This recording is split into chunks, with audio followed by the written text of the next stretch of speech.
I'm Grady Collane in the CapeCod.com News Center, and welcome to Sunday Journal. I'm joined today by two special guests from Habitat for Humanity. Do you mind introducing yourselves for our listeners? Hello, thank you, Grady. I'm Sandra Harrison. I'm the Volunteer and Community Relations Manager for Habitat Cape Cod. And my name's Brian Ritchie. I'm a Habitat volunteer and also in charge of Habitat's new Deconstruction program. All right, awesome. Thank you both for joining me in studio today. We had a lot we wanted to catch up with on Habitat for Humanity's latest happenings. There's a lot of new initiatives and a lot of stuff that we just I wasn't familiar with and wanted to highlight more as well. But first and foremost, do you mind telling us a little bit more about some of the latest projects going on? We hear there's some stuff going on in Brewster. Senator, do you mind just telling me a little bit more? So Habitat for Humanity of Cape Cod, we have built over 180 homes all across the Cape. Our geographic region is from the Bridges to P-Town. We've built every single town. Currently, we have an active build in Brewster. It's off Red Top Road, Phoebe Way. It's a 2-home build, one of which is a veterans build, our first ever. There are two families, future homeowners. One of the future homeowners is a Cape Cod Healthcare pediatrics nurse. She's a single mom with 4 children. Her house was sponsored by the Church of the Holy Spirit in Orleans, as well as Peter Scholl. And then the second home, those future homeowners, one is a Marine Corps veteran as well as an Army veteran, and his wife is a paraeducator. They have 2 small young children. And that home was sponsored by the Friends of Bob Harding and Bill and Judy Weil. And those home sponsors, they are tremendous support for us, but we also have a long list of supporters and donors and sponsors from our community. Brewster project is expected to be completed in the fall, and right now they are finishing up shingling, and then we'll be moving to flooring and going on from that. So the build has been going steadily, and weather hasn't restricted us or delayed us, which is great. What's really cool about the Brewster project is the land that these 2 homes sit on was donated to us.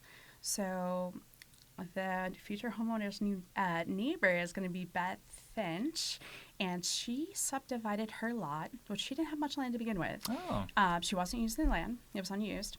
And she subdivided the lot and donated 2 plots of land to us and made it possible for us to build these 2 homes in Brewster.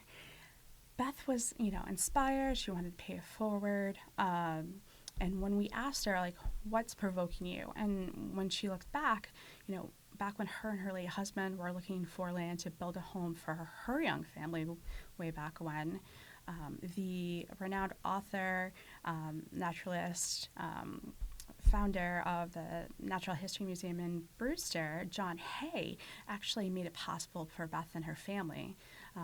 So that's an interesting tidbit. And when we talk to Beth wants to inspire others to do this, because for Habitat, we rely on land donations or, CPC funds from towns to help us get land. So. Wow, yeah, that's really interesting. Also, the tie into a rather famous historical local figure as well. Very interesting. And something that you might not know, Grady, is we are the Brewster build site will be our 3rd site with a regenerative agriculture landscape plan.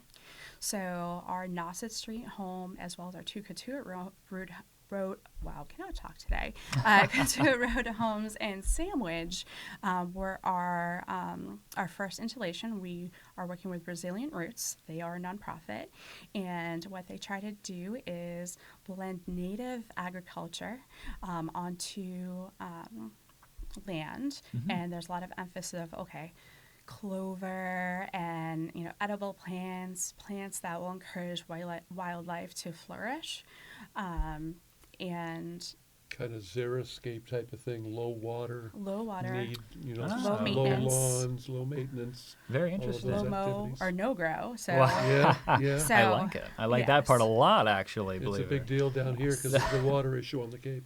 Yeah, and in addition to our energy efficiency on the houses, we have solar panels.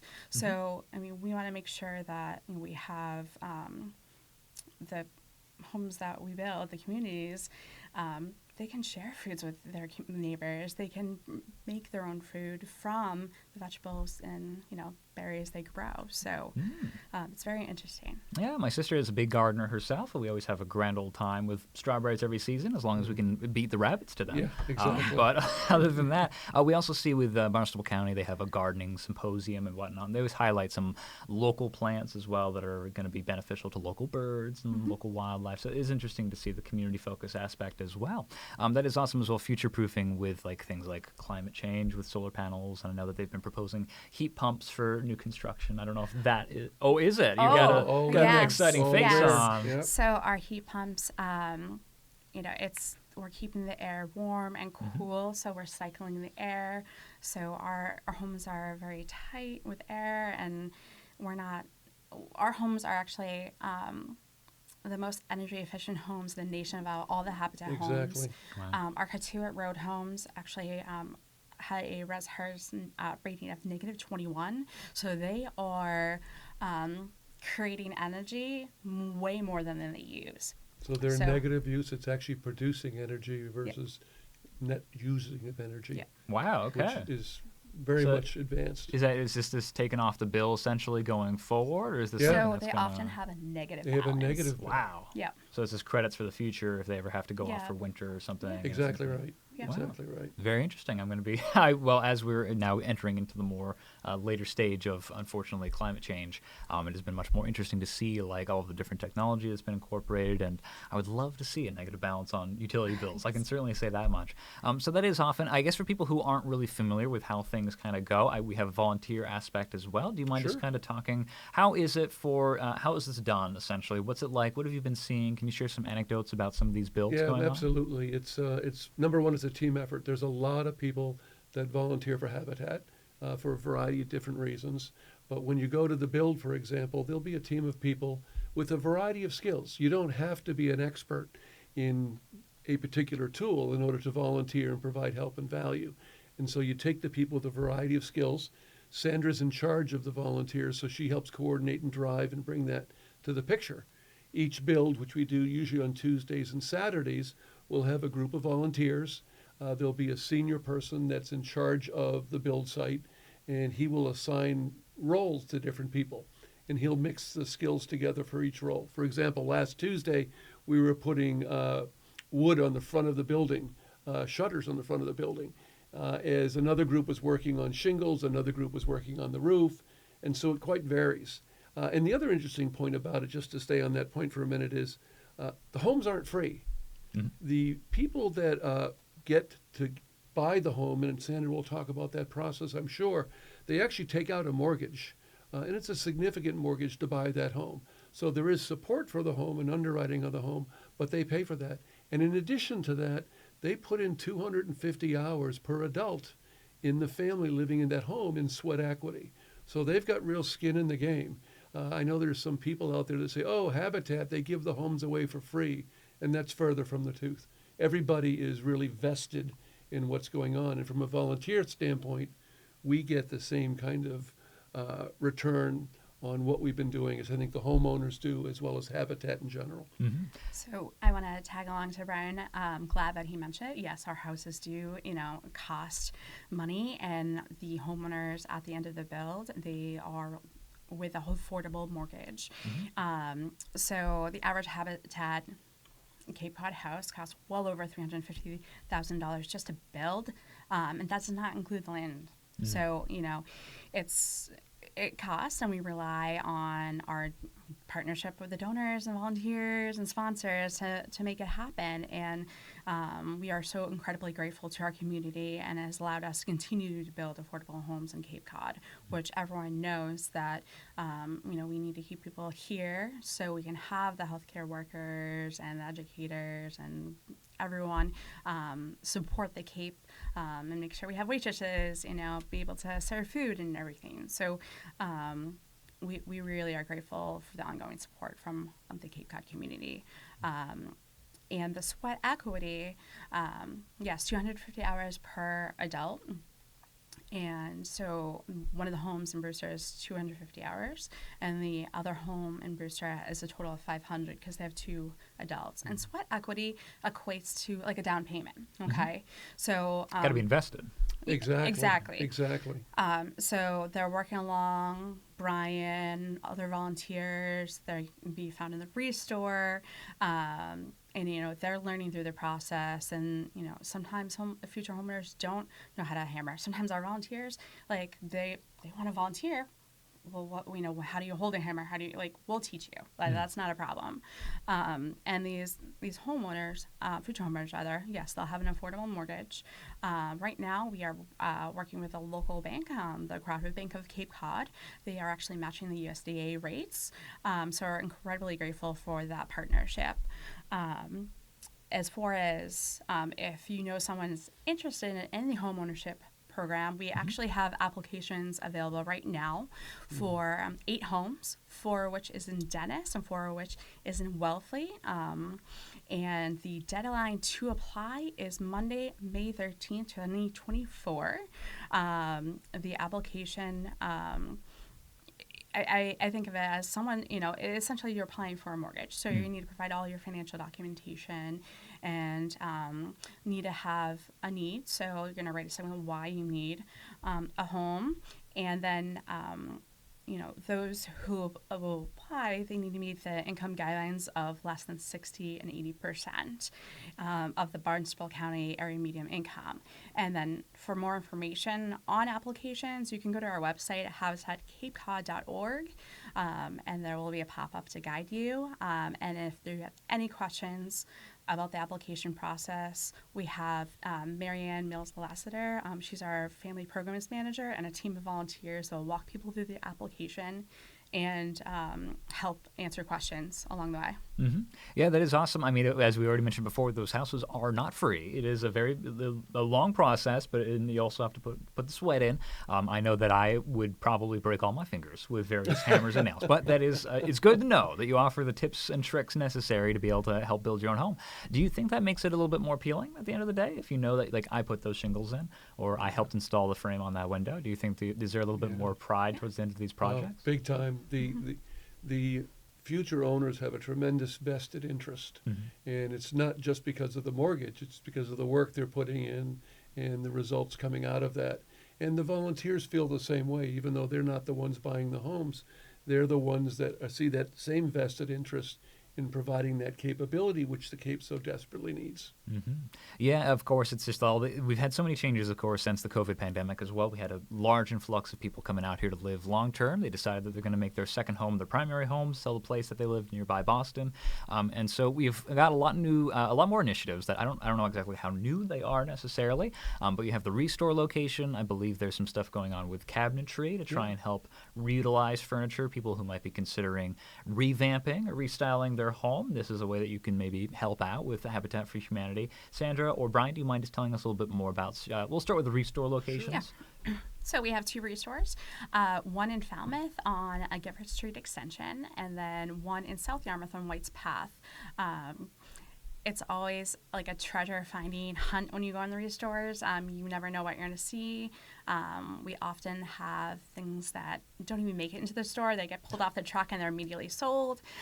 You could find, well-loved like furniture that are name brand. Sometimes even brands that are on the antique side that you're like, wow, like, Haywood Wakefield, and like it's great, and that those items, whether you use as existing or you rehab,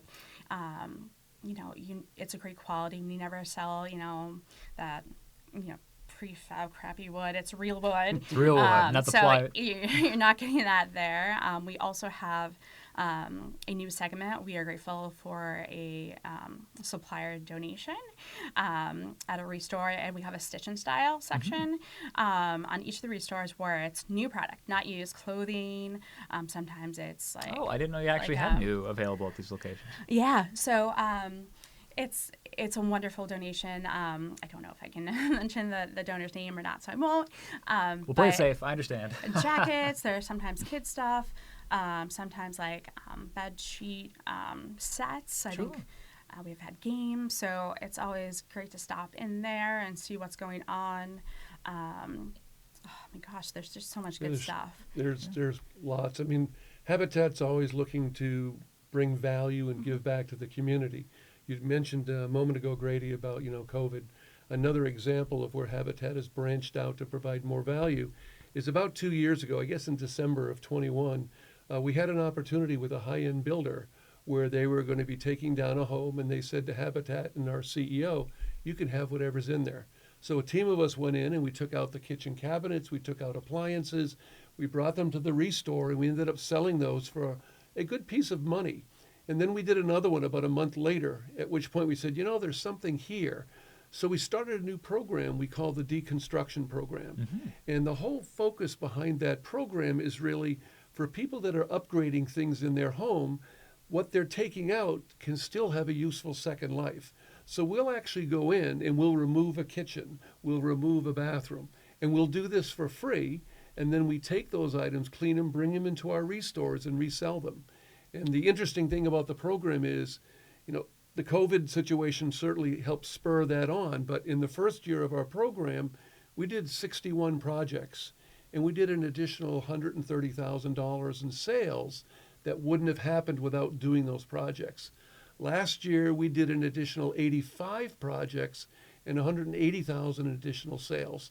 So the end result of that is not only recycling and keeping 400,000 pounds out of the landfill, but also providing additional revenue to the restores where those profits go directly into funding of the 2 new developments that Sandra talked about before in Wellfleet and in Dennis.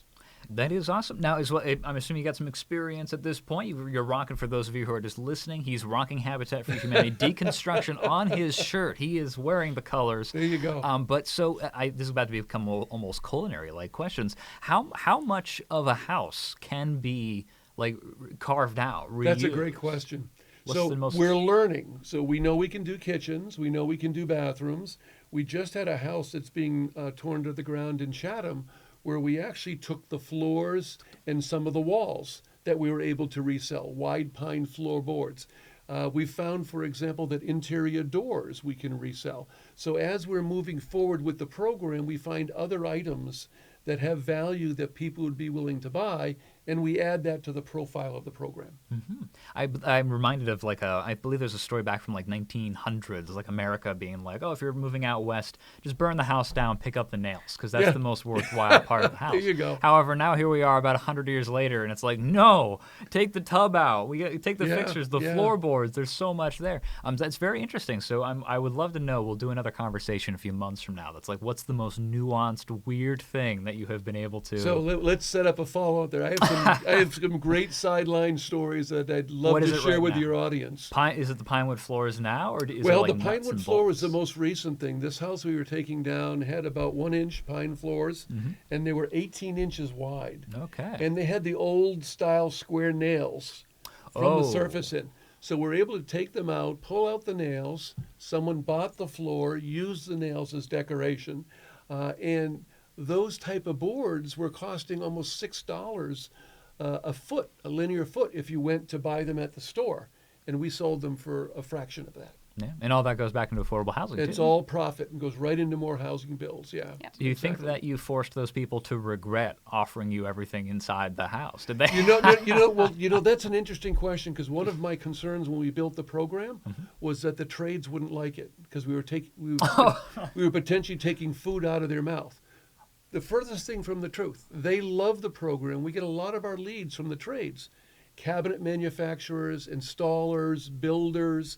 And what they basically do is say, gee, you guys come in with a professional team, you're fully insured, you take this out while we're working on something else, and then you give us a clean slate to come in right behind you and put the new stuff in. So they actually love the program. And it's been, there's no downside. It's a win for everybody. It's been wonderful. Yeah. And to tag on to Brian, so say if I think that the great thing about the Decon program, Brian, Tom, Simone, and their team, project leaders, they will come out and do an intake with you and walk and say, okay, see what you want to donate, to see if we can sell it at our restore. So there's a lot of things that they can uncover. I think one time there was a Sure. mantelpiece Sure. that, we sold, and, It was an old ship's mantle. Yeah. It was great. Mantelpiece. Wow, Yeah. that sounds beautiful. Really, if it's an old It ship's had piece. come out of Yeah. an old ship, and that was in one of the old Cape Cod homes, and we looked at it and said, we could take that. How do you So- get more Cape Cod than this? I can't really. Yeah, like I said, there's a lot of neat stories we can share with you. And say if there's something that we're not able to take, say if it's a cabinet that's too dated, we will still remove it for a donation. True. So, and that's also helping, the trade industry as well. Like, we're still there. We're still, That's a working great with point. homeowners, and we're still trying to make a difference as far as like what we can use and what we can get rid of for you guys. So it's a win-win for everyone, and we get testimonials all the time of people who have donated. They're so grateful. This like awesome experience. It was quick. It was clean, professional. So it's if you're renovating or tearing down or you just bought your home and you're like, oh, I don't need certain things, give us a call at a restores, go online. For the Decon program, as well as our restores, you can actually go online and upload photos, Right. so we can see it beforehand. And we have 2 wonderful schedulers that schedule all across the Cape. So if you were to go in, for example, to www.habitatcapecod.org, there's a button that says donate. This is how simple it is to do any of these things that Sandra's mentioning. You go onto the website, you literally just click that button. You fill in a couple of things of information, you send a couple pictures, the schedulers get it, they'll send it to myself or whoever. We go out and preview, we set everything up. I did a preview this morning. We're taking the kitchen out next Thursday. The builder's ecstatic. The homeowner was very excited because she said specifically to me, where do the profits go when you sell this at the restore? I said, it goes into more affordable housing. She turned to the builder and said, let's go. We're going to do this. All And right. so, again, really well, beautiful for everybody. Yep. Yeah, it is fantastic, and also being able to go out and like kind of visualize everything first, so that you know Yeah. it's all safe. And the insured part, I'm sure, is a big Yeah. benefit for most of the people involved in this Right process. people, right tools, right size. We have to figure all that out. That's why we do the previews. And another program that we offer is Cars for Homes. So say if you have a running or non-running vehicle, so it could be an RV, a snowmobile, boat, car, bus, construction equipment, you can actually go on our website, and we have a section for Donate Cars for Homes, and we will pick up your vehicle, and then we get funds back to us, but you have to say you want to benefit Habitat Cape Cod.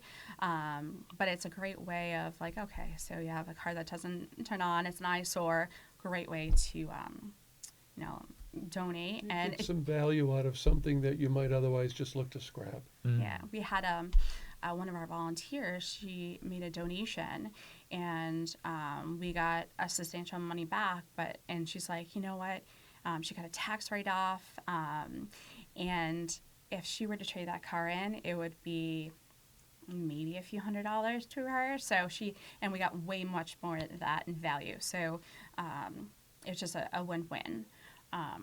Yeah, I feel like between the deconstruction and going to the old homes and seeing what might be there to utilize, and also the potential for some of these older cars, and knowing the demographic of Cape Cod who loves maybe more vintage things, I feel like you're thank goodness you guys are local nonprofit built on affordable housing, because I think you're right on the cusp of discovering some incredibly lucrative industry in terms of picking through and seeing what there is in old homes or old cars, especially for what there might be available for money. So it is great to see that they're being able to reduce, reuse, recycle in the most literal form all across Cape Cod. And the towns are looking for that as well. For example, there is a bill that they're looking at in Nantucket, where they're basically saying to the builders, when you get a permit, you have to recycle X% of what you're doing, otherwise you will have a fine associated with it. The bill has not passed yet. It's something they're working on. But people are becoming more and more sensitive to reuse, value, keep it out of the landfill. And there's ways to do that, and we're trying to help support that effort. That is awesome. We are about coming up on time now, so I just wanted to ask you guys. Well, first of all, thank you so much for joining me for this conversation. But before we wrap up, is there anything else you wanted to highlight for our listeners about upcoming initiatives, cool events, or Yes, we didn't even touch the. we'll be the here for surface. another. Head to So- CapeCod.com for the 24-hour stream. Yes, yes. So we're going to be talking. So we have a raffle right now. You can get tickets at the Restore or online, but you can buy raffle tickets by a shed, or you can get $3,000 in cash if you're the lucky person. So please head over to Restores or online. As far as future projects, so we have the Old Kings Highway project in Wellfleet. That is part of that open applications. Right now it's 4 homes, a mixture of 2 and 3 bedrooms, and we're expected to raise walls in the fall. We have the Jack Delaney project in Dennis. It's for 3 bedrooms homes. The first home is actually going to be a blitz build. So we are so incredibly grateful to the Home Builders and Remodelers Association of Cape Cod, because they are sponsoring and building a home in 1 week for one family. 1 week. And I do not envy the sweat equity required for this one, but also great going on for you guys. they have a little bit of I different support. requirement, but they will get their hours in. So that's the week of September 23rd, and the remaining 3 homes of Dennis are expected to raise walls in late fall. As far as future projects, in the next few years, we'll have start 6 homes in Yarmouth, 2 in Martins Mills. We have a few projects in Falmouth, one of which is 4 homes, and one's in a pipeline with a potential to be a little bit more than that. And then we have opportunities in the pipeline all throughout the Cape. Volunteering, we're always looking for volunteers. Please don't be discouraged if you see a wait list. We use the wait list to cycle out volunteers, especially on construction sites, because everyone wants to be on the construction. Well, I would say 85% of the people want to be in construction sites, and we want to make sure that everyone has their fair chance as best as we can. But you can contact me, Sandra, at habitatcapecod.org, and we can talk a little further and create a meeting. But we have volunteer opportunities at the construction site, but that includes registration, which is a shorter time period than a normal day. Our deconstruction crew, Sure. Exactly. Restore. We have events, volunteers, one of which we are the charity beneficiary for the New England Endurance events this year again. So we're looking for volunteers to help them out and help us out. And we also have an office team which they review applications, interview prospective applicants, and we have a program called Volunteer Family Partners, which they serve as mentors to each family and throughout the course of their build and beyond. I'm just gonna mention a few things. Sorry. No, by me. We have our upcoming Home in One golf event at the Ridge Club in Sandwich. Our general foursomes are sold out. I'm sorry, but we do have a few sponsorships that include foursomes. So if you're interested or want to do a sponsor T sign, you can reach out to Adrian at events@habitatcapecod.org, or you can just contact me and I can get you in Sandra can contact do it with all. Adrian. She's good to Yes. And then we have our 7th annual Ride for Homes event in September. We are looking for participants as well as sponsors. New this year is a walk and run feature. So if you're not into cycling, you still can join us. We have a variety of different scenic routes along the canal and up to Woods Hole.